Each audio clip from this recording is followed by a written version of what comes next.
palestra o que Fábio, Vivian Sesto e Rodolfo Silva falarão. Primeiro, sobre esse próximo ano. O que será esse próximo ano? A gente só sabe que daqui para frente, né, até o final do ano, vai ser uma briga forte. Depois, quais são os impactos econômicos? O que vai mudar? Como é o cenário internacional? De que forma esse cenário internacional vai afetar vocês, querendo ou não querendo? Seja porque a farinha subiu e isso eleva o preço dos alimentos, seja porque a gente tem um problema de commodities, seja porque a gente tem um problema de semicondutores na Ásia, ou logísticos, etc. Enfim, vou parar de falar. Vou chamar o Fábio Zampiero, uma salva de palmas para o Fábio. Fábio, muito obrigado pela presença e eu vou deixar o microfone agora com você, meu velho. Boa noite. Bom, primeiro eu queria agradecer ao Daniel, um velho amigo de mercado e um cara que está sempre aí brigando com unhas e dentes, ajudando esse mercado de alguma forma a crescer. Feira, Anafima, enfim, está sempre atrás de alguma coisa para que o mercado cresça, né? Profissionalize o mercado. Então, obrigado, Daniel, pela oportunidade da gente estar aqui. E o que acontece? Bom, só um breve resumo. Eu atuei por muitos anos nessa indústria, mais precisamente na Equipo, uma das grandes importadoras desse mercado. E nesses anos todos eu conheci a fundo o mercado, né? Então, assim, eu entendi as dores das lojas, as dores dos importadores, o que acontece, o que a economia impacta, onde ela impacta, quais são as dificuldades das lojas em questão de fluxo de caixa, em questão de compra, de organização financeira. A gente vê os impactos, a pandemia veio e ela ocasionou muitos problemas para os importadores, seja porque os clientes não estavam conseguindo comprar, porque as pessoas não estavam indo para a loja, seja por falta de produto, a China, os portos fecharam, seja por aumento de preço de frete. Enfim, o mercado sofreu muito, algumas pessoas surfaram nessa onda, conseguiram melhorar um pouquinho, mas no geral o mercado sofreu muito.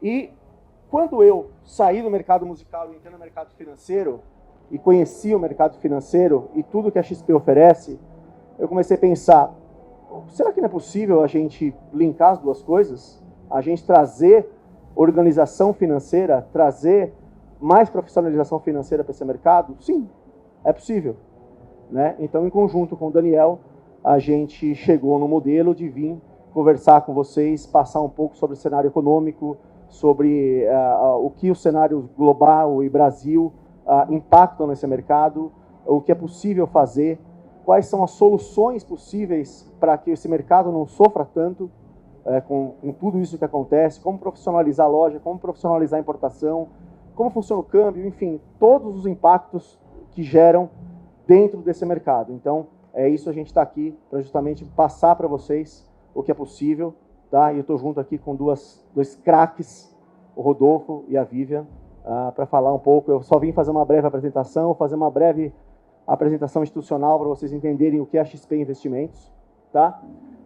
Para quem não sabe, a XP Investimentos começou há 21 anos atrás, numa salinha em Porto Alegre, uma salinha de 25 metros quadrados, onde o Guilherme Benchimol, nosso fundador, ele era funcionário de uma outra corretora, ele foi mandado embora, e ele pegou 10 mil reais emprestado de um amigo, e numa salinha ele comprou 10 computadores, e ele começou a bater de porta em porta, fazendo com que as pessoas investissem, enfim, que as pessoas começar a educar. A XP nasceu com esse propósito, e até hoje ela se mantém forte nesse propósito, que é ajudar o brasileiro a investir melhor. Tá? Então, a XP começou muito pequena, quebrando pedra mesmo, batendo de porta em porta, isso há 21 anos atrás. Hoje, a XP é uma empresa que tem 3 milhões e 400 mil clientes ativos. A gente tem quase 1 trilhão de reais sob custódia, ou seja, hoje é a instituição financeira mais sólida e a maior da América Latina, tá, em termos de investimento. Já são mais de 20 anos de mercado, enfim, estamos crescendo cada vez mais. Tá? Então, uma empresa que começou pequenininha, hoje ela tem soluções para praticamente qualquer problema financeiro, enfim, seja pessoa física, seja pessoa jurídica. Tá? Em 2019, a XP abriu o capital. Então, ela resolveu colocar abriu capital na Nasdaq, que é a bolsa de tecnologia americana, né? Se você ter uma ideia, aqui no Brasil, 315 empresas são de capital aberto, que movimenta por volta de 1 trilhão, e a Nasdaq tem 3.500 empresas que movimentam 19 trilhões. E a XP decidiu abrir o capital, e hoje é uma empresa de capital aberto e atuante no mundo inteiro. A gente tem como eu vou dizer assim, um ecossistema completo de serviços financeiros, seja ele de todos os tipos de produto, de todas as soluções, que seja você pessoa física, seja você pessoa jurídica, você precise, a gente consegue atender de certa forma e ajudar a vocês de melhorar a questão financeira. Tá? A gente vai falar aqui, a Vivian vai falar bastante disso, mas só dando um briefing. Muita gente acredita que a XP é uma empresa que cuida só de investimentos. Então, assim, você vai lá, você vai investir seu dinheiro, e, na verdade, a XP ela é extremamente capacitada no atendimento a empresas, seja com soluções, seja com parcerias, com qualquer tipo de problema que as empresas tenham e que as empresas precisem de um auxílio. A XP está completamente preparada e é um ecossistema muito completo de todos os produtos do mercado que ajudam e trabalham junto com vocês. Tá? Aqui um breve apanhado do que a XP tem com relação a XP Empresas. Isso vai ser falado com detalhe, tá bom? Então isso aqui é só um apanhado geral do que é a XP. Eu queria trazer aqui, agradecer primeiramente a presença de vocês aqui, muitas pessoas conhecidas, muitas pessoas que eu liguei por muitos anos, que eu vendi, que eu atormentei, e hoje estão aqui de outro lado. Vamos continuar uma parceria, vamos continuar a ajudar vocês, de certa forma, que as empresas de vocês tenham uma solidez financeira, uma saúde financeira melhor. Tá legal? Eu queria chamar aqui o Rodolfo Silva. Obrigado, gente.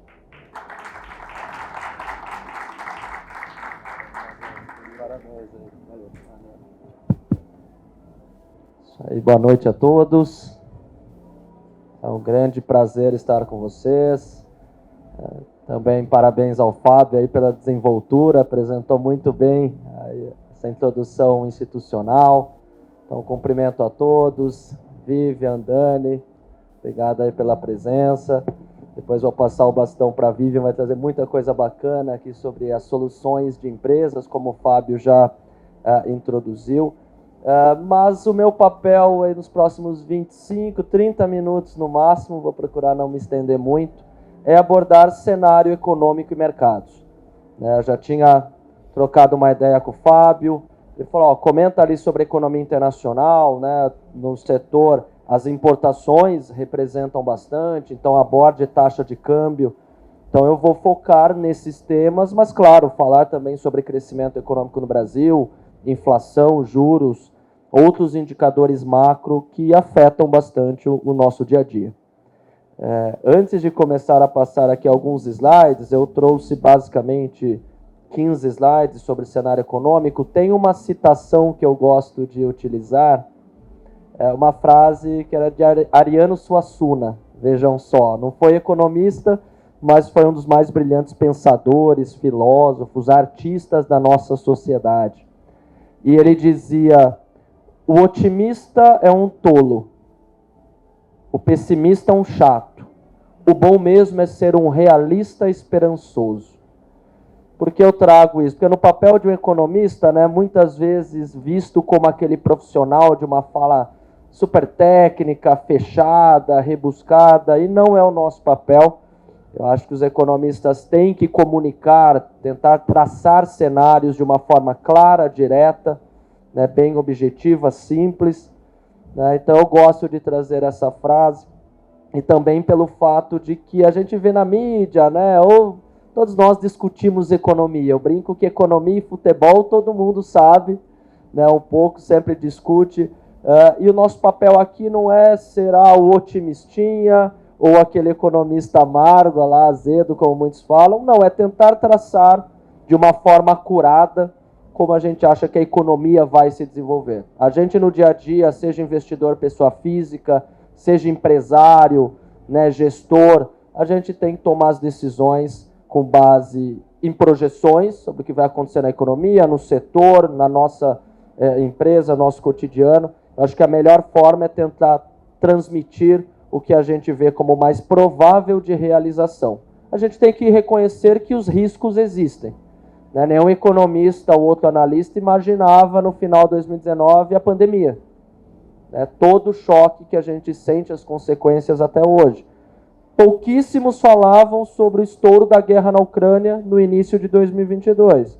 Então temos que reconhecer, de uma honestidade intelectual, como eu também digo, que os riscos, né, estão presentes, que choques podem acontecer, negativos, positivos, e a gente se adapta, eventualmente muda o cenário econômico, mas tudo isso para dizer que aqui é o esforço do time de economia da XP para entregar projeções aos nossos parceiros, clientes, à sociedade, do que a gente acredita que é mais provável de realização. Vou falar aqui um pouquinho da agenda, né? Vou ser bem direto, também fiquem à vontade para fazer quaisquer comentários, perguntas. É mais um bate-papo sobre economia, projeções, mercados. Então vou falar sobre a economia global, e aí eu entro em Brasil, vou focar em atividade, né? Como que está emprego e renda, a economia vai crescer, porque isso é determinante para a demanda, né, de todos os bens e serviços da economia, não é diferente aqui no setor, e também focar ali em inflação, câmbio e juros. Para quem tiver interesse, temos uma plataforma do time de economia da XP, que é conteúdos.xpi.com.br/economia.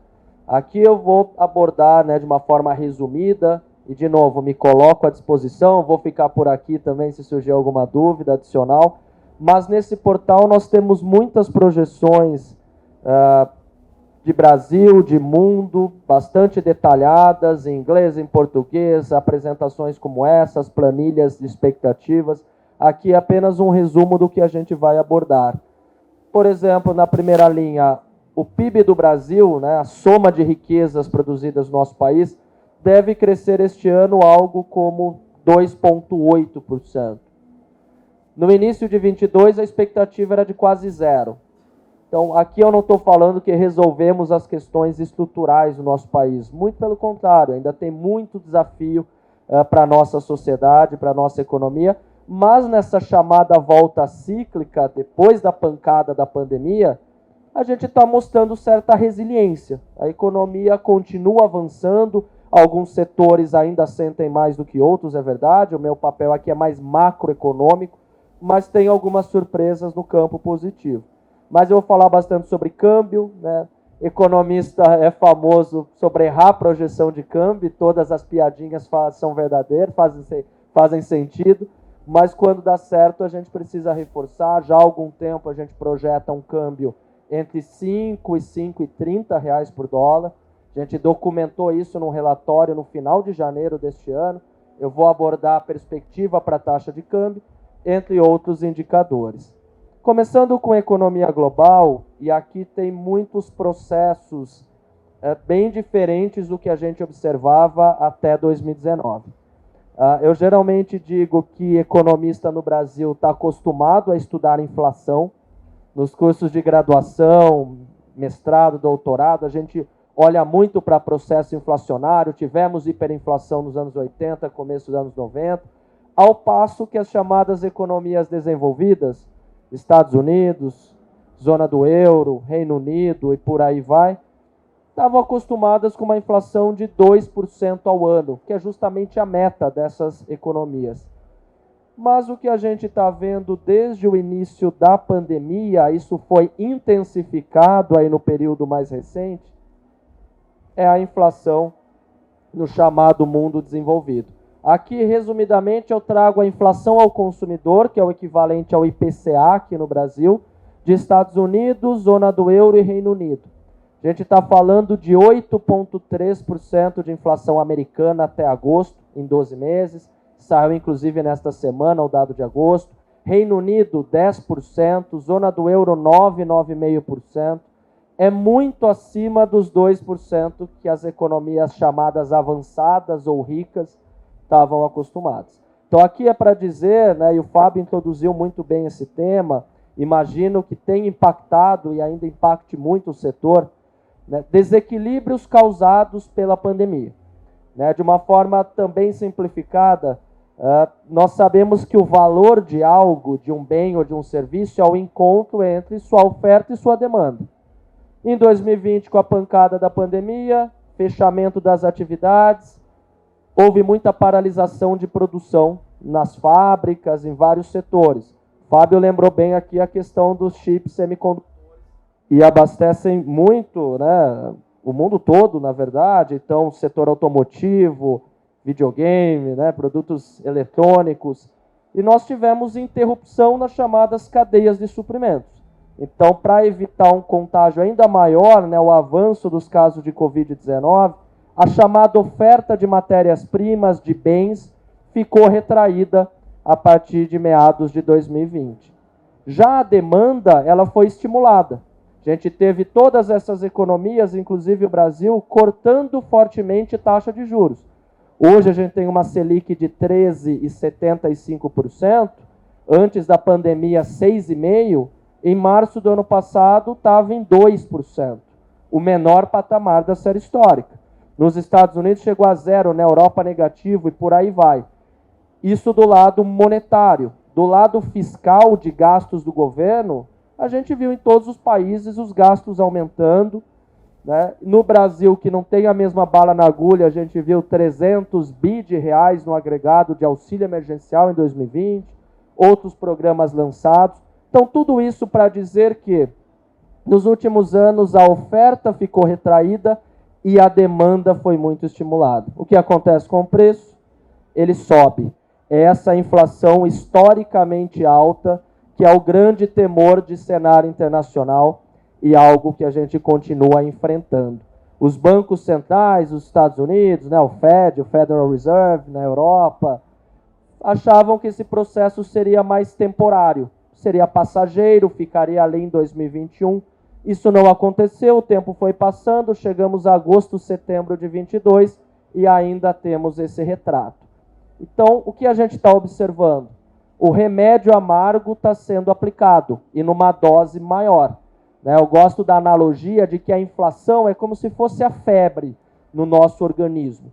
Quando você tem uma inflação desse tipo aqui, acelerando, é que tem algum problema na estrutura econômica, no cenário econômico. Talvez sejam gastos fiscais descontrolados, pode ser uma seca, condições climáticas. A inflação reflete um problema na economia, como a febre é o sinalizador do nosso organismo. E qual que é o remédio? Qual que é o antibiótico em termos de política econômica? É aperto de juros. É aperto de política monetária. Então, a gente está vendo o chamado mundo desenvolvido subir juros, né? Nos Estados Unidos estava 0% de taxa básica de juros, está caminhando para 4%. Uma média de longo prazo é 2,5%. Então, para Estados Unidos é significativo. Europa, muito tempo juro negativo, 0%, agora indo para 3%. No Brasil, a gente saiu dos 2%, já estamos perto de 14%, já volto a esse tema. Então, é um cenário de aperto de juros. O que isso leva, olhando para 23, que é o mais importante aqui para a gente debater? Primeiro, que o crescimento da economia teve uma recuperação no ano passado, no primeiro semestre deste ano. A gente não vê um cenário de recessão, um cenário negativo, mas a economia, o ano que vem, a economia global, tende a crescer de uma forma mais moderada do que o deste ano. É o impacto da alta de juros. Agora, o que isso leva, o copo meio cheio da história? A inflação, a partir do final deste ano, deve começar a olhar para baixo e a ceder. E algo que vai contribuir, já está na nossa leitura, né, eu trago aqui, são os preços das commodities. Então, seja milho, soja, trigo, minério de ferro, cobre, embaixo é o petróleo, gás natural, subiram muito nos últimos anos, estão ainda bem acima do patamar pré-pandemia 2019 e já começam a ceder. Eu lembro do petróleo ser precificado no começo deste ano a $150 o barril. Está na casa de $95. Antes da pandemia, a gente falava de 80, 75. Então, esses preços começam a dar um sinal de alívio. Eu acho que muitos aqui ainda encaram essas questões, né, esses problemas que o Fábio mencionou muito bem, de falta de componentes, falta de matérias-primas, uma menor previsibilidade de entrega dos produtos e da prestação de serviços. O custo, né, o frete marítimo subiu 6 vezes no pior momento da pandemia. Eu acho que a gente não chegou, né, vocês sabem melhor do que eu, claro, ainda estamos distantes da normalização plena, de voltarmos às condições de oferta de antes da Covid-19, mas a nossa visão para esse setor e para vários outros é que o pior ficou para trás, né? Ainda tem custo pressionado, mas cedendo em relação ao que a gente viu no ano passado, a questão portuária, a disponibilidade de containers, mesmo a disponibilidade de chips semicondutores, a gente acompanha alguns índices que mostram ali o meio do caminho entre a situação normalizada que a gente tinha pré-pandemia e o pior momento na questão de restrição de oferta. A gente acha que essa normalização plena vai ser atingida na logística internacional ali até meados de 2023 e a gente está nesse processo aqui, eu acho que é uma mensagem importante. E para fechar, né, a gente vê muito essa discussão no mercado, na imprensa, a economia global vai contrair no ano que vem. A gente não acha que o cenário mundial é de recessão. Acho que algumas regiões sofrem muito mais, e aí a chamada estagflação, né? Uma inflação que permanece alta e uma atividade produtiva que cede, isso provavelmente vai acontecer na Europa, né? Então, quem olha ali mercado europeu, é um cenário muito mais conturbado, porque é afetado mais intensamente pela guerra na Ucrânia. Tem uma questão de restrição de oferta de gás da Rússia para a chamada Europa Ocidental. O famoso inverno está chegando, para quem gosta de Game of Thrones, né? Muita gente está escrevendo sobre isso agora para falar da restrição energética da Europa. Então é um cenário muito mais espinhoso para o continente europeu. Ali sim, eu acho que discutir recessão, né, um cenário mais difícil no ano que vem, faz sentido, mas a gente não vê, por exemplo, Estados Unidos em terreno recessivo, crescendo de uma forma mais moderada. China, o crescimento do ano que vem, aí na contramão na China, deve ser até maior do que o deste ano. Este ano o governo chinês adotou aquela política de tolerância zero à Covid-19, lockdown em várias regiões importantes. É um crescimento de China que saiu de 6%, que a gente discutiu em 2019, para 3% este ano. No ano que vem deve crescer um pouco mais. Então, eu gosto de temperar um pouco essa apresentação, porque senão parece, o PIB global no ano que vem é perto de zero. Até é positivo, mas algumas regiões em crise parece que não haverá mercado, ou parece que não haverá oferta de matérias-primas. Eu acho que aquela restrição mais aguda ficou para trás, isso é para vários setores. No ano que vem não dá para esperar aquele crescimento pujante, vertiginoso, mas é um cenário de normalização, é o remédio amargo, né, que gera ali um desconforto, mas que depois de um tempo restabelece o organismo, no caso aqui o ambiente da economia. Mas aí vamos falar rapidinho sobre Brasil, né? Eu quero focar em crescimento, né, emprego e renda, que imagino que o setor aí da música, né, o mercado de instrumentos musicais e todos os segmentos correlatos, tem uma relação, uma sensibilidade importante com a disponibilidade de renda, né? Muitos veem como bem essencial, outras famílias não necessariamente, então a disponibilidade de renda eu acho que é fator crucial. Então vou focar nisso e em taxa de câmbio, e aí eu passo para a Vivian, que vai falar muita coisa bacana sobre soluções aí da XP, especialmente mundo empresas.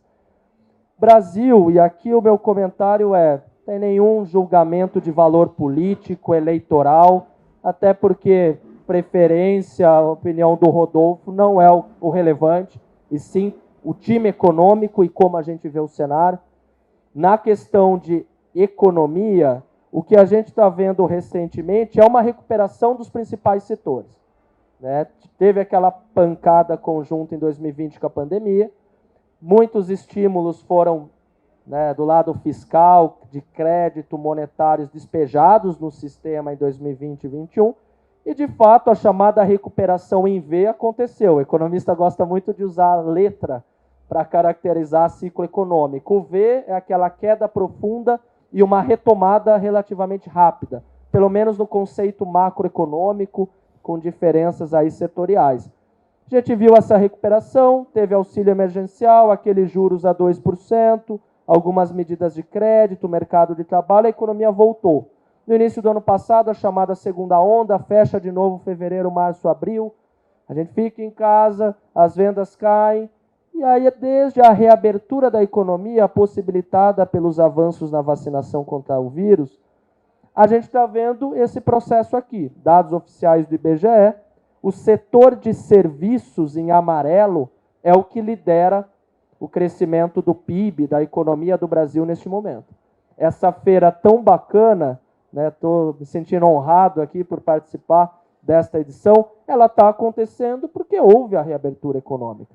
E a gente está vendo justamente isso. Eu falo com muitos setores em várias regiões do país, especialmente os serviços prestados às famílias, alimentação fora do domicílio, hospedagem, hotelaria, atividades turísticas de forma geral, eventos corporativos, eventos sociais, isso está voltando. Então é esse rebote, essa retomada com a reabertura econômica, por isso que o PIB vai crescer perto de 3% este ano, após ter caído 4% em 2020 e recuperado 4,6% no ano passado. Então, a economia brasileira demonstra uma certa resiliência, como a gente fala. É um cenário ideal? Longe disso, mas tem alguns processos mais positivos, e aqui, de novo, não tem nenhum julgamento de valor político. Só para fechar essa parte de atividade inicial, vejam a taxa de investimento, e aqui não é investimento financeiro, é investimento em capital físico, em estruturas, construção civil. Antes da pandemia, era 15,5% do PIB. Agora está em 19,5% do PIB. Então, assim, os empresários continuaram investindo, mais no segmento imobiliário residencial e logístico, é verdade, algumas cadeias industriais à frente de outras, mas às vezes dá a impressão de que a economia não anda e ela está se reerguendo depois de ter sido muito machucada, como acontece nas outras regiões. E aqui eu chego, acho que é um indicador que faz diferença no nosso dia a dia, faz diferença para o setor, que é a disponibilidade de renda. E quando a gente fala de disponibilidade de renda, a gente tem que pegar os salários, benefícios da Previdência, bônus, seguro-desemprego, liberação dos saques do FGTS, auxílio emergencial, agora o Auxílio Brasil de R$ 600. Por isso que muitos segmentos recuperaram naquele ano.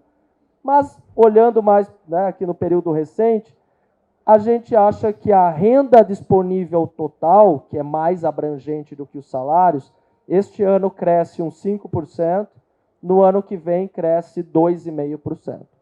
De uma forma resumida, para quem é mais, para as atividades aqui que são mais sensíveis ao mercado doméstico, à demanda aqui local, não dá para esperar um crescimento acelerando no ano que vem, mas tem crescimento.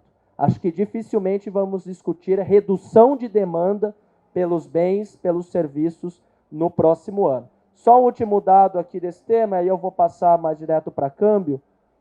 A taxa de desemprego no Brasil em 2019 era 11,5%. Hoje ela está em 9%, a gente acha que bate 8% no ano que vem. Estou falando aqui que o Brasil resolveu as questões do mercado de trabalho? Não, tem uma informalidade de 40% de força de trabalho, a gente sabe que tem desafios de educação, mas tem uma retomada depois de um período difícil e a taxa de desemprego também sinaliza isso. Eu quero passar aqui para o final, e aí faço as considerações com eleição, com política. Inflação, aqui pressão de custos, inflação que afugenta os consumidores, eu acho que todos nós discutimos isso diariamente. Quando a gente olha a inflação, no Brasil chegou a 12,5% no início de 22. Toda a pressão de custos, matérias-primas, mão de obra em algumas regiões mesmo, escassez de trabalhadores, teve uma inflação de 12,5% no Brasil. O que a gente projetava para o final deste ano era 9%, mas aí vieram aquelas medidas de redução de tributos e combustíveis, eletricidade, transporte público coletivo, telecomunicações. Por fim, o que a gente projeta? 6% de inflação no final deste ano. O ano passado fechou em 10%. E no ano que vem, algo entre 4,5% e 5%. Então, para quem eventualmente discute aí reajuste junto a fornecedores ou a seus funcionários, é uma inflação este ano que deve fechar em 6%. No ano que vem, ao redor de 5%, talvez 4,5%. É o efeito da alta de juros, é o efeito da normalização de insumos que a gente comentou. E aí a gente chega justamente à taxa de câmbio, faltam aqui 3 slides. E câmbio, eu vou despender alguns minutinhos, porque é o seguinte, né? Para quem trabalha com importação, claro que é a principal variável. Não só o câmbio, como o nível e a volatilidade da taxa de câmbio, que acho que machuca até mais do que o próprio nível, porque você não tem uma previsibilidade dos contratos, né, do que você vai encarar daqui a alguns meses. A gente fez uma provocação lá no time de economia da XP. Se a gente olhar final de 2020, o câmbio estava em R$ 5,70 por dólar. Antes da pandemia, 4,15, chegou a bater lá perto de 6, 5,70 no final do ano passado, era 5,65 no final de janeiro de 22. E a gente soltou um texto, não vou entrar em detalhes aqui, uma série de metodologias, estatísticas, dizendo, provocando, saiu muito na imprensa, saiu no mercado financeiro como um todo, o câmbio do Brasil está muito descolado, está muito fora do lugar porque indicam os seus fundamentos. Um deles, apenas uma ilustração, o déficit em conta corrente do Brasil, que a gente gasta com importações de bens, serviços, remessa de lucros e dividendos, é 1,5%, 2% do PIB. Aquele financiamento externo considerado saudável, que é o investimento estrangeiro direto, não é aqui a alocação em renda fixa variável, é em estruturas, isso está em 4% do PIB. Então, ao contrário do que a gente sofria no início dos anos 2000, o que a Argentina, a Turquia sofrem, não tem um problema de financiamento das contas externas. Isso aqui evita uma pior dinâmica ainda da taxa de câmbio. Então, para fechar, aquele estudo apontou que um câmbio mais justo, que pode ser de equilíbrio por mais tempo no Brasil, é algo entre 4,60 e 4,90. Aí a pergunta é, mas não está, agora está batendo 5,30, chegou a bater 5,05 há algumas semanas. Aqui a mensagem é o seguinte, quando você tem uma grande incerteza no cenário econômico e político, temos eleições daqui a poucas semanas, a incerteza se traduz em prêmio de risco. Eu não sei qual vai ser o governo, qual vai ser a política econômica, se vai ter mais intervenção na economia, menos. Enfim, incerteza é prêmio de risco. Eu vou emprestar um dinheiro, vou cobrar uns juros mais altos. Taxa de câmbio, de certa forma, é o mesmo processo. Então, isso para dizer que, desde o início do ano, a gente usa como referência de projeção de câmbio de 5 a 5,30. Não é porque está nesse patamar que eu estou falando, está documentado, a gente faz aí a pesquisa e publica, desde o início do ano, a gente tem acertado. O economista erra muito o câmbio, mas a gente tem performado bem. A gente acha que fica nesse intervalo até o final do ano. Uma vez dissipados alguns riscos de eleições, de sinalização de como vai ser o governo nos últimos meses de 22, e aquela normalização global que eu comentei, acho que o câmbio consegue buscar algo abaixo de 5, talvez um 4,70, 4,80, olhando para 2023. Então aqui não é nem 8 nem 80, copo meio cheio, meio vazio. A gente acha que cenários de 5,50, 5,70, R$6 por dólar é muito estressado, precisaria de um choque adicional aí do lado adverso. A gente acha que aqui é um cenário de baixa probabilidade, como também aquela discussão que o câmbio vai voltar para 4, 4,30. Eu acho que o bonde dessa discussão vai demorar mais algum tempo. Então, como referência de curto prazo, final de ano, ao redor de 5, acho que um pouco para cima. Ao longo do ano que vem, dissipados alguns riscos aqui e lá fora, é um câmbio que vai um pouco abaixo de 5, 4,70, 4,80, apenas como referência. Não tenho bola de cristal para cravar, evidentemente, uma variável tão difícil como essa, mas é uma sinalização de que o cenário melhora um pouco no ano que vem. E o último slide, para passar a bola para a Vivian, Taxa de juros. Acho que todo mundo aqui discute, seja no empréstimo pessoa física, seja numa solução de investimento pessoa física com vários instrumentos aí. E a XP, acho que um dos orgulhos que eu tenho aí, dos motivos de celebração por trabalhar na XP, antes eu vim de bancões tradicionais, e do lado de fora eu tinha alguma dúvida, e do lado de dentro aqui eu percebo que o papel da XP em ter democratizado os investimentos no Brasil, que isso de fato foi uma ruptura no mercado, e a gente é orgulhoso por agora avançar em outros segmentos, como o mundo PJ, né, agro, seguros e assim por diante. Pois bem, juros é o fundamental num cenário econômico de mercados. A gente saiu de 6,5% antes da pandemia, 2% para estimular a retomada, estamos em 13,75%. Provavelmente na semana que vem o Banco Central vai dizer que esse é o final do ciclo de alta de juros, reunião do Copom quarta da próxima semana. E aí a grande discussão é, em 2023, tem espaço para cortar juros ou não? Se a gente estiver correto, que é uma economia que segue crescendo, mas de forma mais moderada, que tem aquela normalização de oferta lá fora, tem espaço para cortar juros a partir de junho de 2023, saindo de quase 14%, indo para 10%, indo para 8% em 2024. Então, aqui o mercado, não apenas a XP, né, os agentes financeiros de forma geral esperam isso. Vejam que aquelas expectativas de inflação subiram por vários meses, nas últimas semanas estão olhando para baixo. Então aqui, para fechar e deixar uma mensagem a todos, né, como macroeconomista, eu tenho que olhar para vários temas.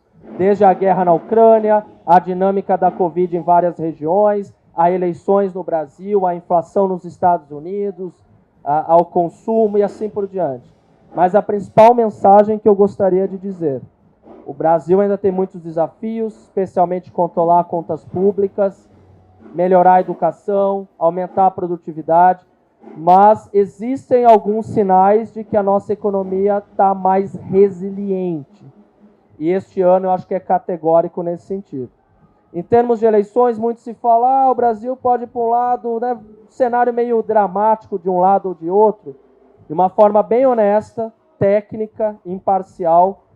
Eu acho que independente do vencedor, se vai ser um governo reeleito, ou um novo governo, ou uma terceira via, né, parece aí de menor probabilidade hoje, mas independente disso, tem uma dinâmica econômica, eu não estou falando dos outros temas que eu não teria propriedade para falar, mas é uma dinâmica que nos mantém, pelo menos nos próximos anos, e eu gosto dessa metáfora, como aquele aluno nota 6,5, nota 7. Do realista esperançoso do Ariano Suassuna, eu preciso dizer, a gente precisa avançar em muitas pautas para chegarmos ao aluno nota 10. Melhorar ranking de educação, a nossa produtividade, questão tecnológica, mas também não acho que o Brasil é um aluno reprovado com menos de 5. E tem alguns sinais nesse sentido. Eu estive em alguns roadshows nas últimas semanas, em Estados Unidos e Europa, e eu estou percebendo, o nosso time está percebendo, que em termos relativos o Brasil voltou a ser atrativo e vai continuar nos próximos anos. Imaginem enfileiramento de mercados emergentes. Quando o investidor global pensa em diversificar e colocar recurso, capital em mercado emergente, historicamente ele pensa em quem? Rússia, China, África do Sul, Brasil, México, Turquia, de mercados emergentes. Rússia eu não preciso entrar muito em detalhe. Turquia, o Erdogan faz as intervenções, política econômica muito complexa. México com muitas fragilidades. China, já vi os comentários, teve a política tolerância zero, tem questão regulatória. Então, alguns deram passos atrás. Mesmo que a gente tenha ficado na mesma linha, em termos relativos tem uma atratividade maior.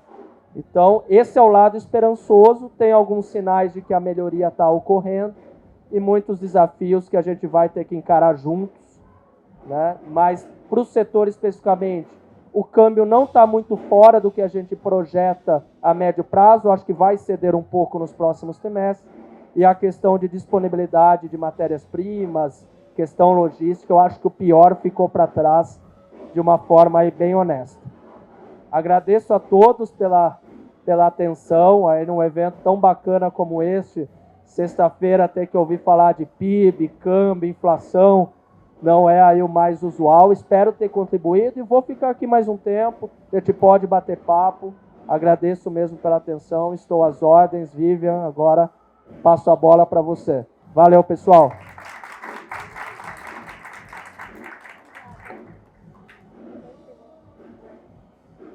Oi, gente, tudo bem? Boa noite a todos. Rodolfo, sempre uma aula e sempre muito bom ouvi-lo. Bom, antes de mais nada, acho que o Rodolfo ele pôde trazer aqui para a gente um pouco mais de detalhe em relação a tudo que tem, né, de perspectivas em relação ao impacto, tanto internacional quanto cenário Brasil. E a ideia aqui hoje, um pouco do que o Fábio me pediu, é poder trazer essa técnica, ou um pouco dessa economia propriamente dita, mas também trazer para vocês um pouco de como que isso influencia na prática o dia a dia do caixa de vocês. Né, a gente sabe que hoje as empresas, independente do porte, independente do faturamento, elas têm uma necessidade brutal de trabalhar uma gestão de caixa, uma gestão de negócios mais eficiente. E esse é um dos propósitos aqui da XP também. Tá? Contando um pouquinho para vocês, antes de mais nada, até para me apresentar, eu estou na XP fazem 4 anos, trabalhei mais de 10, 12 anos nos grandes bancos e vim para cá para estruturar a área XP Empresas. Então, o mais legal daqui é que eu trabalhei muito tempo em grandes casas de varejo, então dá para compartilhar um pouco do dia a dia, né? E até comparar para vocês um pouco de como funciona a realidade dos bancos e como a gente consegue agregar aqui para vocês também. Um dos pontos legais aqui da XP, que o Fábio muito bem colocou ali no começo da apresentação, é que hoje, quando a gente fala na estrutura de atendimento do grupo, a gente preza muito por esse papo aberto entre pessoas físicas sobre como trabalhar uma gestão de patrimônio, né, mais eficiente, e no caso da jurídica, como trabalhar uma gestão de caixa que seja realmente atrativa para o negócio, em termos de margem e receita financeira, mas também como que a gente consegue analisar o business como um todo da empresa. Então, como a XP ela nasceu da educação financeira, na jurídica não poderia ser diferente. E é por isso que a gente leva esse tipo de abertura, de conversa, de palestra hoje para diversas, enfim, cidades, estados, justamente para aproximar essa realidade, né, que é super dinâmica quando a gente fala em mercado internacional e nacional, mas como que isso também se desdobra no dia a dia de vocês. Como que uma gestão de caixa ou uma empresa, passado a pior crise, né, que a gente fala aí, pandemia, ela pode sim, não só evitar situações de estresse, mas também trabalhar otimização de resultado através do planejamento financeiro. Né? Então, o planejamento financeiro é o que dita propriamente o resultado, a saúde financeira e como que aquela empresa vai conseguir se destacar e, obviamente, buscar soluções mais eficientes. Aqui em cenário, o Rodolfo falou bastante, né? Então a gente tem um cenário de alta ali, né, ainda, permanência de 2 dígitos de Selic, inflação com uma visão em queda. E esse cenário ele acaba sendo bastante dinâmico. Então, como que a gente pode trabalhar hoje, pensando que esse cenário é super volátil, né, em diversas circunstâncias, né? A gente falou aqui de N crises, N momentos, Selic variando ali em menos de 2 anos com um patamar tão mais que em V, né? Vamos falar em montanha-russa diretamente? Então, como que isso propriamente impacta numa gestão de negócio? E aqui, propriamente falando, gente, não tem como a gente falar de gestão de negócio sem falar do fluxo de caixa. Né? O fluxo de caixa hoje de uma empresa, ele precisa ser analisado com todo cuidado. E o fluxo de caixa, na verdade, nada mais é do que a empresa realmente, né, o proprietário, o financeiro, os sócios daquela empresa, terem o cuidado de analisar não só as receitas e as despesas, né, ou seja, as entradas e as saídas, mas também projetar esse tipo de análise. O que seria isso? Né? Por muitas vezes, o empresário ele fica ali preocupado com diversas tarefas do dia a dia, ele deixa de olhar esse fluxo de caixa, ou pior, deixa de projetar esse fluxo de caixa numa visão para trimestre ou até semestre em relação à sazonalidade do negócio ou mesmo ao próprio setor. Então, quando a gente fala em fluxo, é fundamental que a empresa ela possa trabalhar as receitas e as despesas justamente para que a gente até pense assim nesses últimos 2 anos de pandemia, né? Dá para trazer uma situação bem prática para vocês. Nessa pandemia, quantos né, conhecidos ou quantas empresas que vocês viam ou passavam em frente, quantas lojas, né, acabaram se fechando, e lojas ou empresas que tinham ali um baita respaldo. Eu, como gerente de conta, de banco, né, no passado, atendi ali uma carteira de grandes empresas que eram investidoras e via a empresa resgatar o caixa em 100% e tomar crédito no talo dos juros. Então, o porquê que muitas empresas acabaram se fechando e o porquê que outras, inclusive, conseguiram não só sobreviver, mas também se destacar nesse cenário. E o segredo, gente, isso a gente, claro, conversando em reuniões e visitas e diversos cases, né, que a gente tem no dia a dia do XP Empresas, ele se deve diretamente pelo fluxo de caixa. E aqui eu coloco para vocês, são 3 pontos que ditam o sucesso, né, de uma empresa, não só no negócio, mas em como que ela pode, né, evitar esse tipo de situação, que é o CPA, o controle do presente, o planejamento do futuro e o acompanhamento constante. Né? Então, o que seria isso? Quando a gente fala em controle do presente, será que hoje as avaliações financeiras das empresas de vocês está sendo analisada com esse olhar? Com esse olhar de projetar, né, os pagamentos a fornecedores, quais são as despesas dos próximos 30, 60, por pelo menos 90 dias? Quando a gente olha a negociação com fornecedores, será que o empresário está entrando realmente de fato e negociando o preço final com esse fornecedor, para ele realmente ter um preço mais atrativo? Negociando ali a melhor forma de precificação final? Planejamento do futuro, né? O desempenho do negócio. Qual que é o negócio em si? O setor e o público-alvo. Existe alguma sazonalidade dentro desse business? Então, todas essas perguntas, na verdade, quando a gente olha capital de giro, imprevisibilidade do setor, o gerenciamento do estoque, gente, isso é outra coisa que, poxa, muito empresário deixa de analisar. E o estoque parado é um ativo que acaba ficando imobilizado.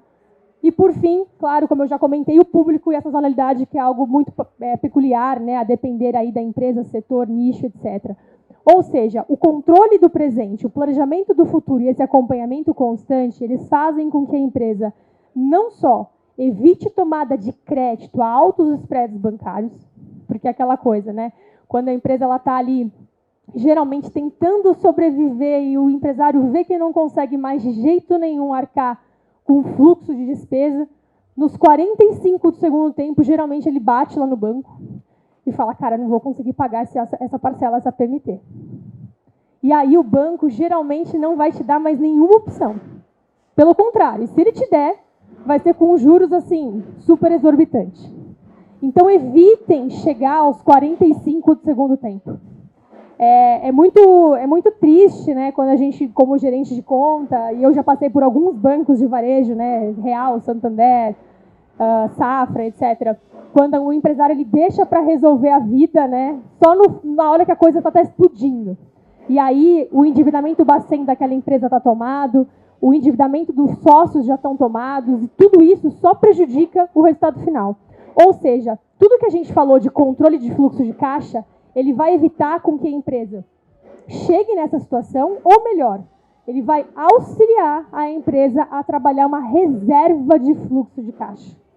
Porque a reserva de fluxo de caixa, gente, a sobra para esse business poder trabalhar, né, o caixa poder trabalhar a favor do próprio negócio, vai fazer com que o caixa ele sirva não só para o próprio sócio poder negociar os pagamentos com os fornecedores, negociar pagamento à vista, poder trabalhar um projeto de expansão da loja, da fábrica, ou mesmo, enfim, qualquer outro tipo de investimento que ele pense, mas principalmente esse caixa ele vai ser sustentado para evitar imprevisibilidade, como o Rodolfo colocou. Quem imaginou que a gente ia ter uma pandemia, gente? Uma pandemia, é como um filme, né? E pensando que uma pandemia com tantos desdobramentos e a pior crise devido ao grau de incerteza. Uma crise que ninguém sabia onde acabar. Então, praticamente, as empresas que mais conseguiram ter sucesso nesse período eram as empresas que trabalhavam muito bem isso aqui e, naturalmente, tinham um controle da sua reserva financeira. Ou seja, elas trabalhavam o caixa a favor do seu próprio business e, além de tudo, sabiam rentabilizar esse caixa com uma política de investimento. Ou seja, quando a gente tem um caixa disponível, esse caixa ele serve para os dois lados da coisa, né? Não só para a empresa, mas também para ele ser rentável, líquido, seguro e rentável. E aí, pessoal, a gente vai falar aqui, a gente falou bastante de saúde financeira, né? Então, o quanto que esses impactos desdobram aqui no dia a dia da empresa. Mas o mais importante, né? Tá legal, Vivi, eu entendi, tem muitas empresas, eu imagino que estejam aqui, que até já possuem algum tipo de reserva, espero que sim, é muito importante, e o principal é como duplicar, triplicar essa receita, não só, em tese, no volume de investimento, mas principalmente como que a gente define estratégias para que esse caixa seja mais rentável. Né? Muito se fala sobre investimentos na pessoa física e pouco se fala sobre investimentos ou soluções para o negócio, para o caixa ser mais rentável. Então, um pouco do nosso propósito aqui no XP Empresas é auxiliar os empresários, os financeiros, nesse processo de trabalhar uma gestão a favor do negócio em termos de investimento. Um dos principais pontos quando a gente fala em trabalhar essa eficiência do caixa, independente do volume do faturamento da empresa, tá, gente? Não importa como a empresa começou com a reserva, ela tem que começar. E uma vez que essa reserva for sendo acumulada, é muito importante que os sócios conversem sobre isso aqui, que é o quê? A política de investimento da empresa. Geralmente, uma empresa dificilmente tem um sócio apenas, né? É muito comum a empresa ter 2 ou, no mínimo, 3 sócios ali que conversam sobre os futuros, sobre as ideias, etc. Só que pensa o seguinte, cada sócio tem um perfil. Tem um que é mais bravo, tem outro que é mais decidido, tem aquele que é mais comercial, tem aquele que é mais caladinho. E a mesma coisa serve para isso aqui. O investimento, cada um dos sócios vai ter um perfil. Um vai ser mais apto ali à renda variável, gosta de aplicar em bolsa. O outro só aplica em poupança e não quer nem saber de outra alternativa. Então, é por isso aqui, gente, que a política de investimento, ela precisa ser conversada entre os sócios e definida para que não exista estresse na volatilidade de mercado ou em qualquer impacto que a carteira tenha. Por isso que quando a gente fala em investimentos de pessoa jurídica, é muito importante que os sócios conversem sobre os planos da empresa e como que a gente pode definir as situações ou os produtos e ativos que vão permear a carteira de investimento. Essa política, ela não precisa ser vetada ou colocada em estatuto, ela pode ser verbal, minimamente alinhada entre os sócios, e só dessa forma já vai facilitar em muito para o resultado financeiro da pessoa jurídica. E aí vem a principal pergunta, tá, Vivi, legal, mas eu não entendo de investimento. Como que eu vou definir uma política de investimento para a minha empresa, junto do meu sócio? É aí que entra o nosso trabalho de assessoria dentro da XP, mas eu vou trazer um pouco de conteúdo para vocês para já iniciar esse processo desde já, tá?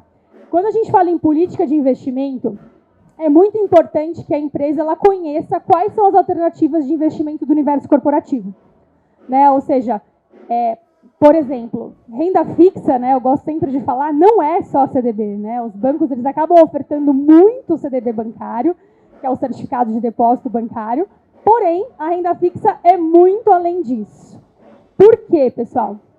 Quando a gente fala em renda fixa, nada mais é do que são títulos de emissão, seja do banco, do governo federal ou de uma empresa, onde no ato do investimento, o investidor já consegue saber a rentabilidade ou a taxa que ele vai ter com aquele ativo, com aquele papel.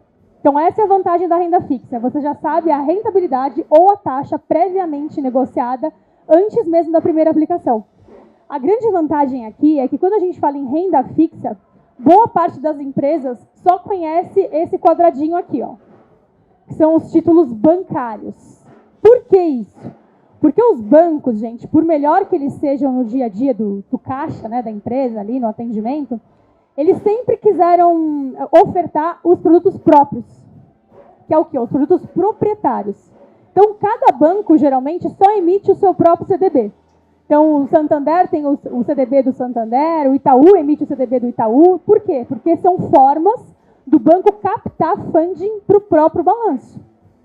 A nossa vantagem aqui é que hoje, quando a gente fala em produtos bancários para uma empresa, a gente tem mais de 40 emissores bancários numa plataforma de renda fixa aberta. Então, existem outras possibilidades dentro dos famosos bancos comerciais, dentro dos bancos de varejo. Além disso, o que muita empresa não sabe é que a gente consegue trabalhar a título público para alocar o caixa da PJ. Título público, gente, é risco soberano. É o menor risco de crédito do país. E quando a gente fala numa empresa, todo mundo aqui quer saber de quê? De produto conservador, de segurança. Por quê? Porque o recurso é para a empresa. E, naturalmente, numa forma secundária, ser rentável, né? Então, o primeiro ponto é ter segurança no risco de crédito para não ter nenhum problema de default no papel. Então, título público hoje a gente consegue trabalhar para a pessoa jurídica através do mercado secundário. Muita empresa também não sabe disso. Por quê? Título público hoje, se vocês forem aplicar pela pessoa física de vocês, qualquer um de nós aqui, a gente consegue adquirir um título público, mas só via Tesouro Direto na plataforma do banco. E a jurídica não acessa título público pela plataforma do Tesouro Direto. A única forma de uma PJ comprar um título público é acessando o mercado secundário, ou seja, acessando uma corretora ou um banco que intermedia essa compra desses papéis.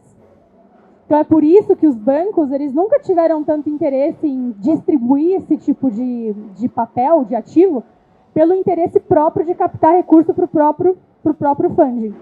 Então, atenção, título público é um produto, uma solução de caixa para as empresas e vale muito a pena que as empresas conheçam e possam diversificar o caixa em cima deles também. As debentures, né, as debentures de empresa, da mesma forma que a gente pode comprar um papel de um banco para aplicar num CDB do Itaú, da XP, de qualquer banco, a gente pode aplicar num título público e a gente pode aplicar numa debenture da Americanas, por exemplo.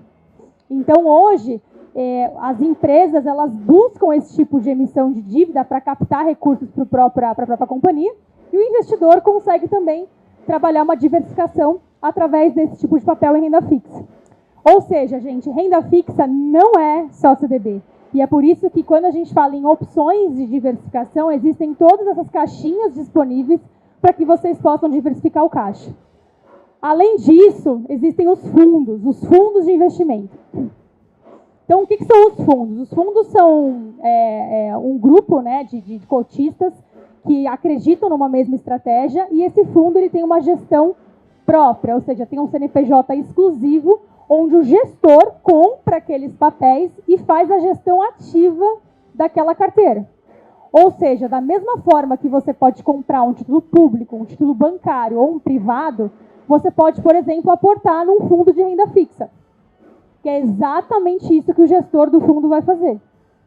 Então, hoje, o investidor, por mais conservador que ele seja, que é o caso da pessoa jurídica, que é o caso de vocês, é muito importante que vocês saibam que, da mesma forma que vocês podem comprar os ativos propriamente ditos, vocês podem também contar com gestores nacionais ou de bancos de investimento internacionais para poder fazer essa gestão por vocês. Então, o gestor ele acaba fazendo uma gestão ativa, analisando todas as variáveis de mercado que o Rodolfo colocou aqui, e ele vê a melhor estratégia para aquele fundo cada vez performar melhor. Hoje, em fundos de investimento, existem 3 macroestratégias, né? Renda fixa, que eu comentei, multimercado, que são os fundos que englobam praticamente todos os ativos de renda fixa, mais ali um percentual de exposição internacional ou até de renda variável. E aqui os fundos 100% bolsa, 100% de renda variável, que também permite a mesma estratégia, ou seja, de você trabalhar uma gestão praticamente delegada ali, né, por um gestor, onde você pode optar por essas diversificações dentro da carteira. Ou seja, geralmente a gente consegue acessar esse tipo de solução mais na pessoa física, né? Mas pouco se fala sobre como trabalhar isso na jurídica. Então, o nosso intuito aqui é trazer um pouco para vocês da amplitude de soluções que vocês conseguem fazer através de uma gestão de caixa ativa, acessando não só os ativos de renda fixa propriamente ditos, mas também os fundos de investimento e até operações para o caixa, né? Para quem não sabe, aquelas operações do dia a dia da empresa, que é aquele caixa mais nervoso, que fica naquela aplicação automática, que geralmente não rende nada, né? Existe uma aplicação que chama Compromissada. Ela é uma aplicação sem IOF, que os bancos também dificilmente oferecem para empresas que faturam menos de 1 bi ano. Aqui na XP, depois eu vou falar um pouquinho para vocês, a gente consegue oferecer para todas as empresas, e ela é justamente para esse caixa mais operacional, esse caixa mais nervoso, que vocês sabem que vai sair antes de 30 dias. Né? Poxa, é um caixa que, Vivi, eu depositei aqui, mas vou ter que fechar um câmbio a semana que vem, por exemplo.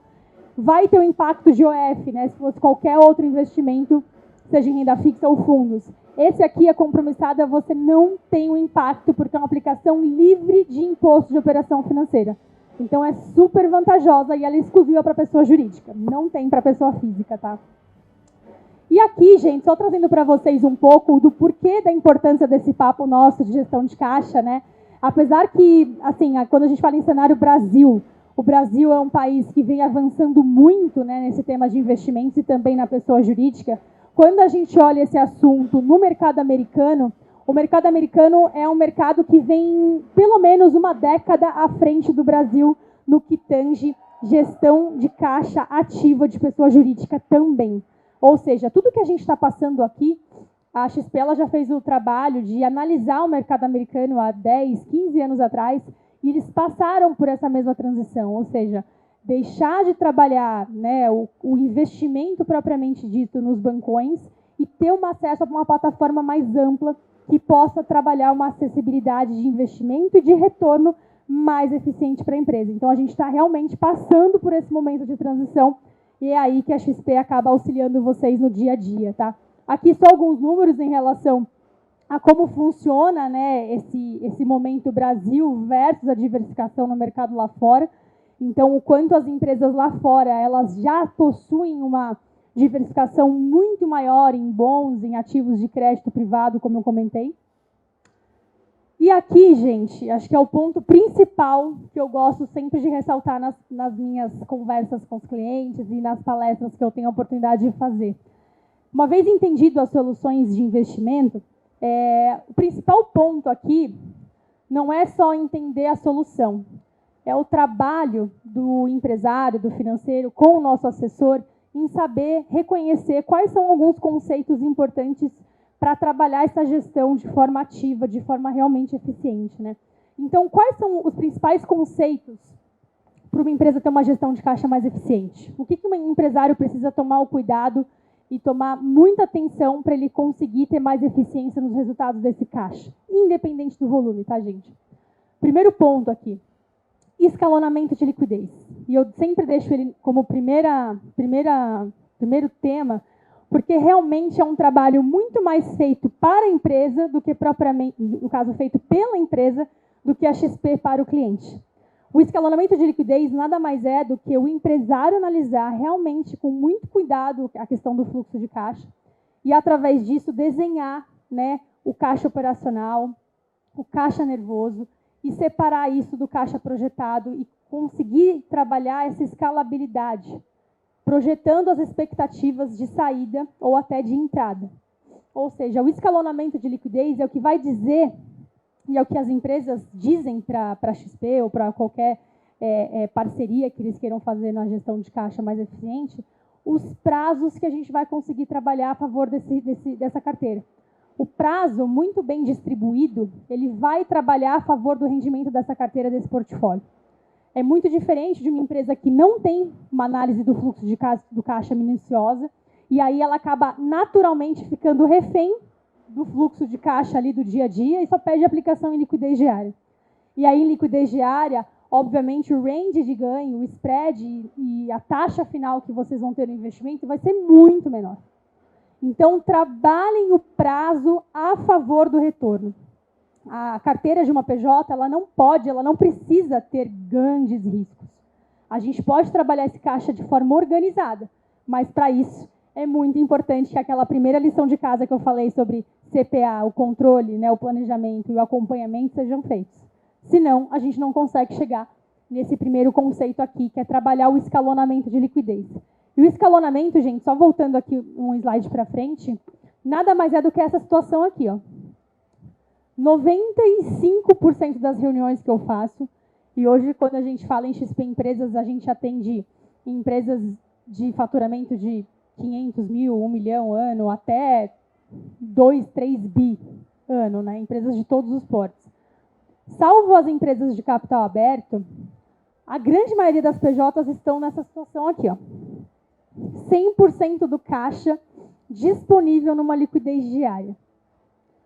Mas, Vivi, será que esse caixa está na liquidez diária porque, né, tem uma previsão de utilização essa semana que vem, o mês que vem? os estudos e a nossa própria base da XP mostram que não. A gente tem empresas que trabalharam ou insistiram numa liquidez diária e estão lá na liquidez diária há mais de 3, 4 meses, sem precisar de nenhum volume. Então, como que a gente consegue trabalhar a eficiência com a empresa? Conversando com vocês sobre os conceitos de gestão e trazendo esse caixa de forma mais organizada, ou seja, trabalhando prazo distribuído para que vocês consigam ter uma eficiência a favor dessa organização. Segundo conceito de gestão, que é super importante também, e aí é um trabalho aqui feito, né? Essas duas partes aqui, os dois últimos conceitos são um trabalho feito aqui pelo assessor, pela XP, é a análise de rating de renda fixa, ou seja, ao invés da empresa simplesmente cotar um CDB bancário, vamos falar em CDB que é mais fácil, pedindo a cotação de um grande banco, ou seja, quero trabalhar uma cotação de um papel do Safra, por exemplo, que é um banco super conhecido. As empresas, às vezes, deixam de se atentar a trabalhar uma amplitude maior de outros emissores bancários, porque uma coisa é fundamental. Se você só olhar a razão social do banco, você vai ficar, né, restrito ali aos bancos que vocês praticamente conhecem no dia a dia do varejo. E esses bancos, claro, como são bancos que captam milhões todos os dias, eles acabam tendo taxas muito apertadas em termos de rendimento. Enquanto que existem outros bancos com o mesmo rating bancário, com taxas muito mais expressivas. Mas, Ivi, o que é rating? O rating, gente, é uma nota das agências classificadoras de risco globais. São agências mundialmente reconhecidas e elas analisam o balanço do banco dos últimos 12 meses, projetando os próximos 36, justamente para evitar qualquer tipo de default ou quebra do banco. Então, da mesma forma que o Itaú, Santander, Safra tem um rating lá, 3A, né, que é o AAA que a gente fala, existem outros excelentes bancos com a mesma nota de risco e com taxas muito melhores, com 2, 3 bips do CDI acima. Então, o segundo conceito de gestão focado em renda fixa, que é a realidade de boa parte das empresas, não analise apenas a emissão, né, bancária pela razão social, nem o emissor privado, mas analise o rating. E aí você vai ter muito mais amplitude de diversificação do papel, ou seja, muito mais proteção desse risco de crédito e muito mais taxa, porque naturalmente você vai ter outras opções além dos grandes bancos. Terceiro conceito de gestão, e também não menos importante, é a importância da alocação estratégica em diferentes indexadores, gente. Bom, palestra do Rodolfo ficou bem claro quanto o mercado e a economia é dinâmica. Uma hora a Selic está em baixa, daqui a pouco ela está em alta, vai cair de novo. A inflação subindo nas alturas, agora já tem previsibilidade de queda. Então, o quanto o indexador ele é fundamental. Mas, Ivi, o que é o indexador? O indexador nada mais é do que o ativo que vai acompanhar um determinado índice. Então, hoje a gente tem indexador ao CDI, né, que é a Selic, que acompanha, né, a variação da taxa de juros. A gente tem o IPCA, ou seja, investimentos que acompanham a inflação. A gente tem papéis pós-fixados, ou seja, que eles garantem um percentual daquele índice, e aqui a gente tem os papéis pré-fixados, que já garantem uma rentabilidade prévia. Então, tudo isso são manobras que, na assessoria de investimento, a gente consegue trabalhar a favor da rentabilidade da carteira. Ou seja, uma vez que o cliente definiu, né, uma política de investimento, seja a necessidade de liquidez, ou os papéis e fundos que ele vai poder trabalhar nessa classificação de alocação, a gente vai trabalhar em conjunto a vocês, né, trimestralmente, semestralmente, analisando esse caixa, para poder trabalhar a gestão ativa e as manobras necessárias para que o caixa e o portfólio fique alinhado à visão do cenário econômico.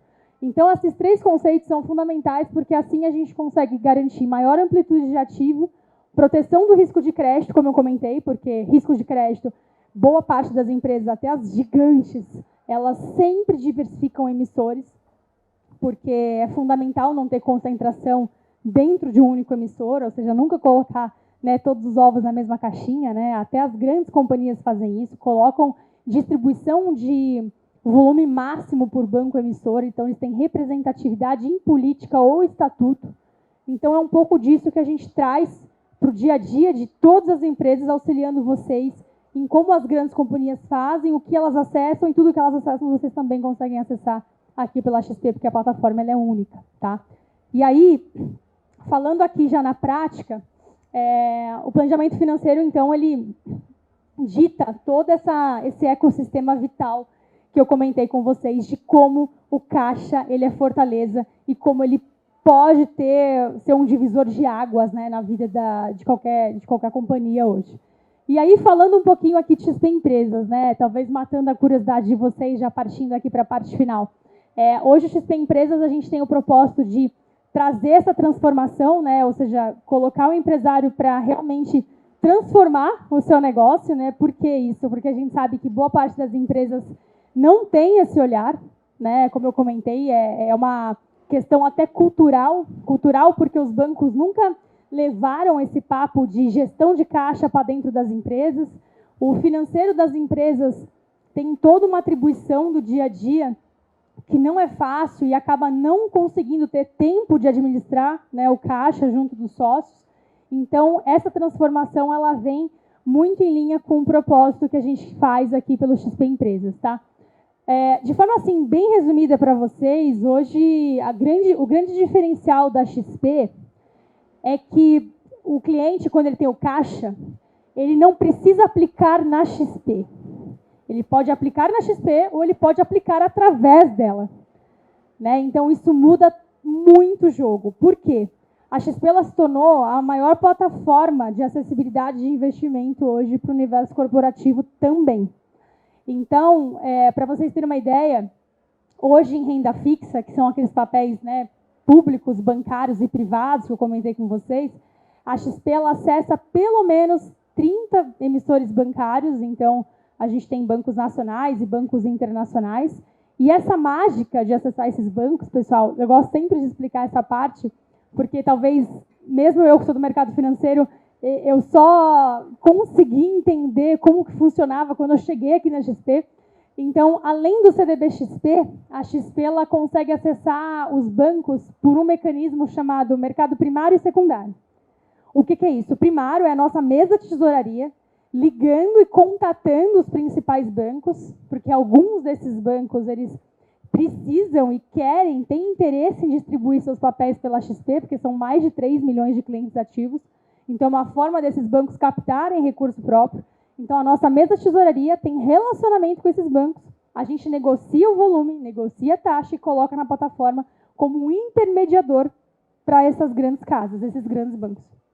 Então, a XP nada mais fez, né, do que algo que os bancos nunca tinham feito até então, que é trabalhar essa intermediação. Ou seja, a gente contata, a gente distribui, mas o banco coloca esse papel direto disponível para vocês como clientes finais, pessoas jurídicas.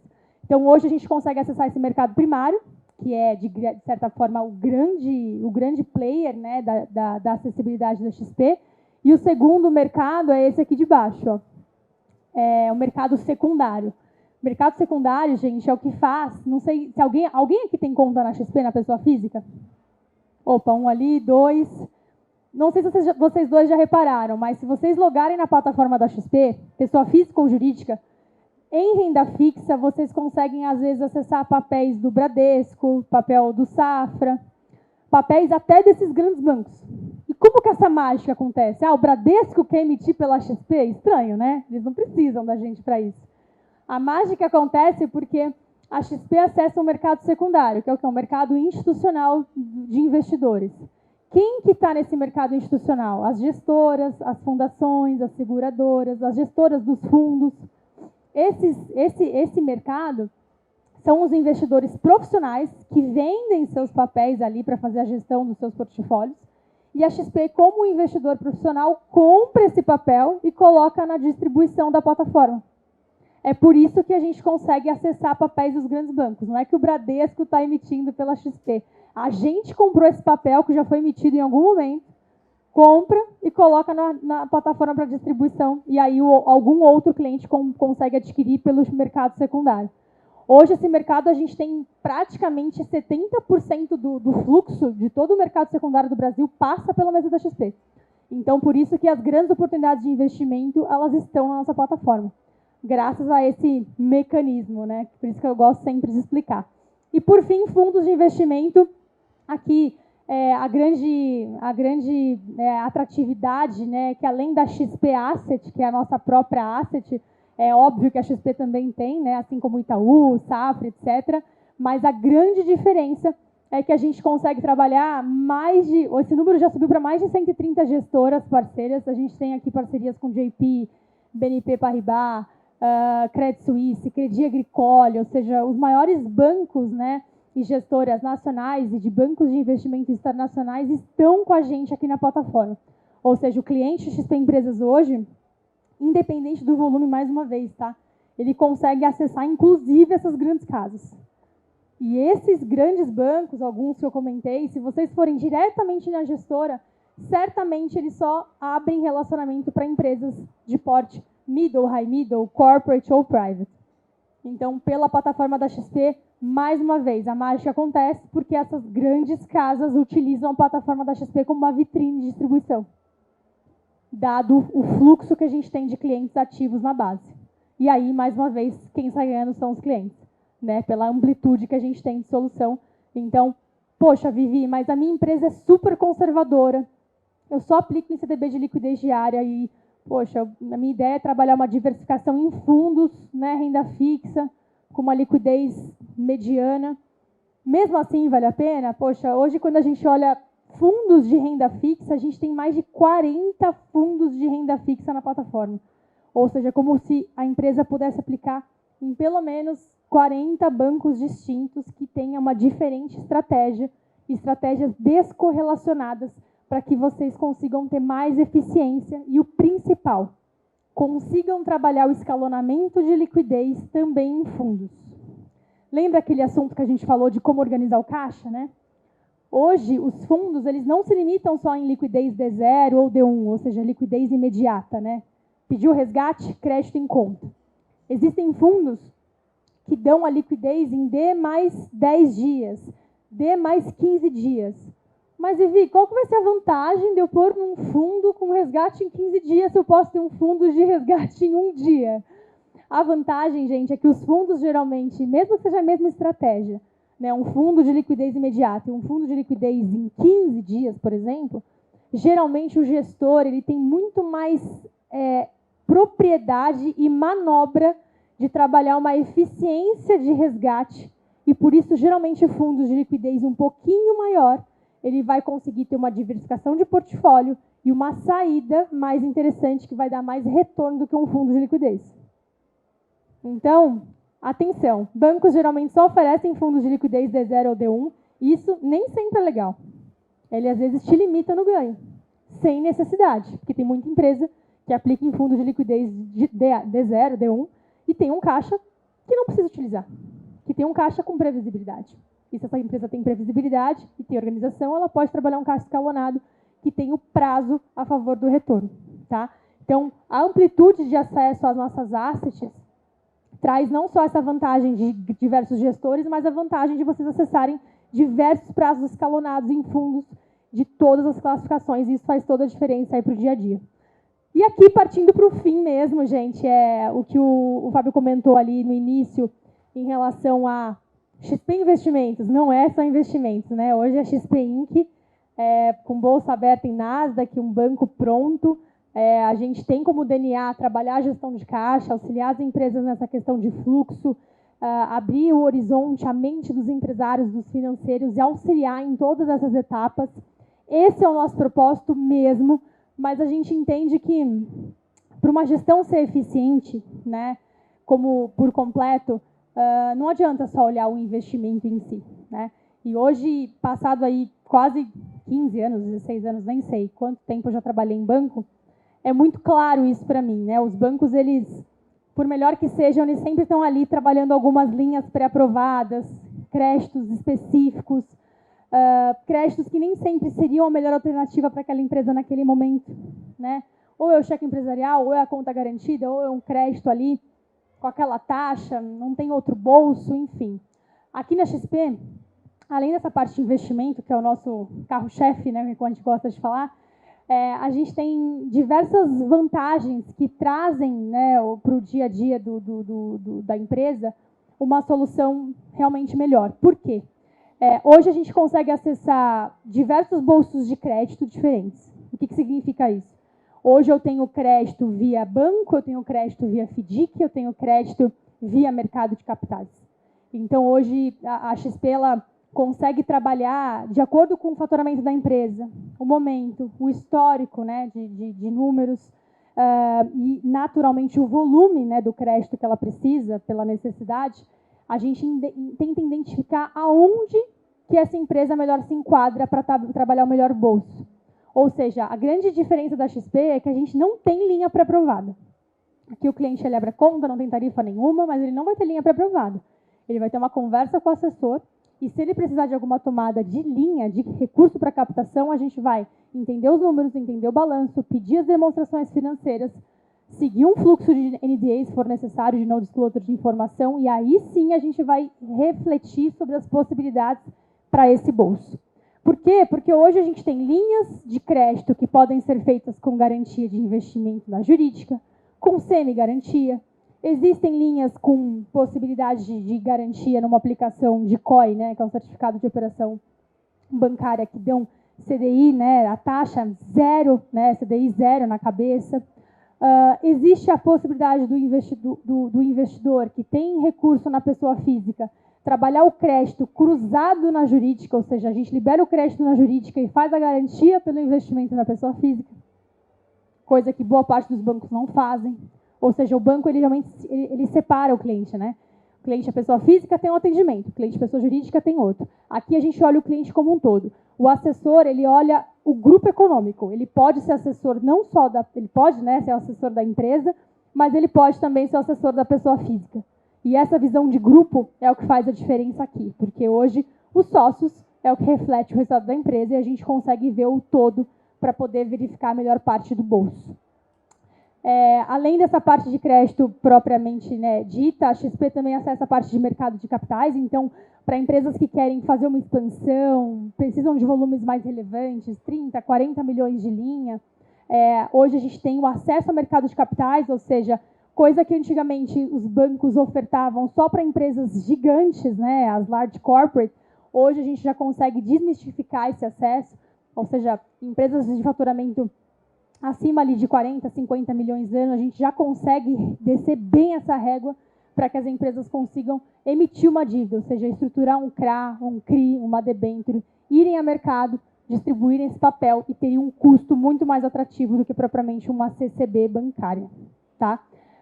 E por fim, que é super importante em linha com o que o Rodolfo falou, a gente tem já, pensando aqui, tem vários importadores de N negócios, e que tem o seu caixa, né, impactado por qualquer tipo de volatilidade cambial e também precisam trabalhar necessidades ali de câmbio pronto, câmbio futuro, fechamento de operações. Hoje a gente tem uma mesa de câmbio na XP, tá? E a mesa ela tem custo zero de tarifa para operação. Então a gente não cobra tarifa para que o cliente feche a operação. A maior parte dos bancos tem tarifa e tem tarifa em dólar, né? Então, imagina, dólar aí a 5,30, 6 aí, quem sabe, não sei. Imagina a gente ter uma tarifa de $200 para fechar um câmbio. Então, tudo isso impacta na eficiência do resultado da PJ, né, de uma forma geral. Então, hoje a gente tem a mesa de câmbio, o cliente tem total acessibilidade pela nossa matriz aqui em São Paulo. E, por fim, para que as empresas que têm esse tipo de exposição cambial, seja em dólar, euro, qualquer outra moeda, ou tem algum tipo de exposição em commodity, trava, né, de contrato, trava de volume, para que essa empresa não tenha imprevisibilidade do negócio em relação aos seus pagamentos futuros, que são as operações de NDF, as operações de derivativos. Então, hoje também a gente consegue trabalhar para todas as empresas. Então, é aquela coisa, tem uma exposição, tem um fator, um índice que me causa, né, dor no estômago, porque isso me traz imprevisibilidade do meu caixa, seja variação de moeda, seja variação de commodity. Para isso, a gente consegue trabalhar as opções de trava, de contrato, e isso vai dar muito mais previsibilidade ao caixa futuro e, naturalmente, muito mais eficiência, dado a segurança já prevista, né, em relação ao volume, né, de fechamento daquela exposição. E é isso, gente. Acho que, de uma forma geral, queria convidar vocês para também nos acompanharem, né? Muitos aqui talvez não conheçam tanto a XP ainda. A gente tem várias mídias aí sendo feitas por mim e por toda a equipe. A gente faz o programa do Zero ao Topo no Spotify. Então, hoje o Zero ao Topo, mensalmente, a gente tem um programa que a gente entrevista empresários. E, de verdade, gente, quem não segue, sigam no Spotify, ou no Deezer, ou no YouTube, ou na Apple. A gente tem o canal aberto em todas as principais mídias. E aqui a gente faz entrevistas com empresas assim de todos os portes, contando a sua história, startups também. Então, é uma troca assim muito rica de insights para que vocês, poxa, no carro, no trânsito, possam aprender com outros empresários e ter ideias que podem mudar a vida de vocês. Tenho certeza que pode ajudar e muito, tá? A gente tem o Morning Call toda quarta-feira, às 9 horas, que é uma perspectiva que a gente leva cenário e mercado junto do time do Rodolfo de Research. Então, toda semana a gente tem esse call também aberto. E as dicas do canal Empreender, que são dicas de gestão de fluxo de caixa, toda quinta-feira, às 7h30 da noite. E é isso, pessoal. Acho que, de uma forma geral, não é só tá aqui o produto, né? Peraí, deixa eu entender, deixa eu ouvir, deixa eu entender seus números, deixa eu entender seu momento.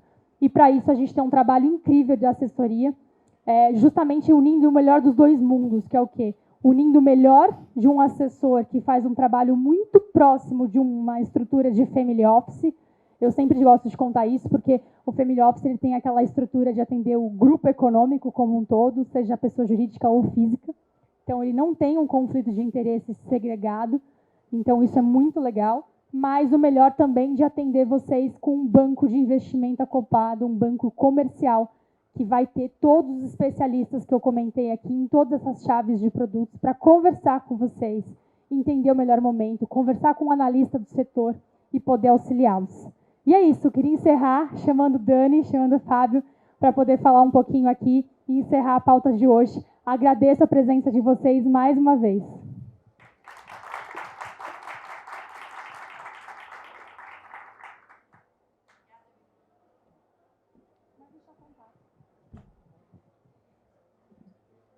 Oi? Não, tá, ok.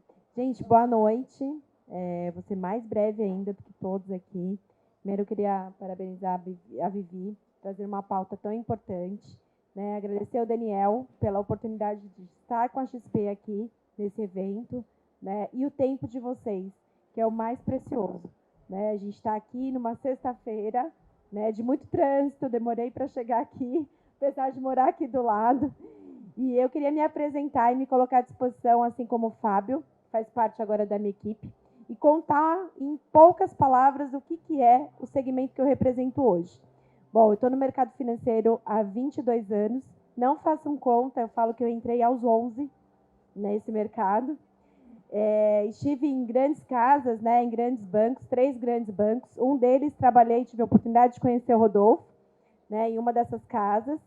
E trabalho com o mercado financeiro é muito assim, emocionante, né? A gente se apaixona pelo mercado financeiro. E agora a XP trouxe não só para as pessoas, né, para os clientes que a gente quer trazer, mas também por uma gama de profissionais como o Fábio, um projeto novo chamado XP Future, em que eu sou uma das líderes, né, desse projeto. Aqui em São Paulo tem uma equipe com a Duda também, que está aqui, para trazer profissionais de diversas áreas, né, e para que a gente traga soluções para pessoas que ainda não estão no mercado financeiro, que ainda não abriram uma conta na XP, que ainda não se deram a oportunidade de conhecer essa empresa, que eu brinco, né, nas minhas entrevistas, por onde eu passo, que eu fiquei 21 anos no lugar errado, né, fazendo a coisa certa, porque eu sempre fiz o meu melhor, mas no lugar errado. E somente agora que eu tenho essa oportunidade, estou aqui há quase 2 anos, para conhecer de fato o mercado financeiro na íntegra, né? Dando oportunidade de conhecer todo o portfólio que a XP tem. Então, eu faço o convite para vocês. O Fábio é uma dessas pessoas que a gente trouxe, do mercado, inclusive da música, né, Fábio? Trabalhando aqui na equipe. E agora conosco, né? Então ele veio para mudar também a carreira dele, fazer uma transição, que é esse o projeto que a gente tem agora para atender a todos vocês. Então, muito obrigada novamente e estamos à disposição aqui. Obrigada. Bom, só agradecer vocês, agradecer o Daniel. O Daniel não está aqui, né? Mas agradecer de novo o Daniel pela oportunidade da gente estar aqui, agradecer a Dani, Rodolfo, Vivi, que são incríveis, assim, eu aprendi com todo mundo aqui. Obrigado pelo tempo de vocês aí, vamos estar por aqui, quiser conversar, agora a gente tem um coquetel para vocês aí, tá bom? Fiquem à vontade. Acho que é legal, apesar da gente estar num evento e todo mundo está querendo, claro, eu também quero ir lá conhecer a feira e navegar um pouco mais. Aqui é mais um bate-papo mesmo informal e a gente fica super à disposição, seja para call ou realmente até visitar a empresa de vocês, ou melhor, recebê-los na XP. A sede fica ali na JK, na Faria Lima. Não sei se vocês conhecem, mas fica o nosso convite. Tanto eu quanto o Rodolfo, o Dani, todo mundo, a gente fica ali na sede diretamente. Então, é sempre um prazer poder ter esse tipo de contato e, claro, poder evoluir nas conversas, né, específicas com cada uma das empresas e poder receber vocês também lá na sede vai ser um grande prazer. Mais uma vez, obrigada a todos, uma boa noite. Aproveitem a feira.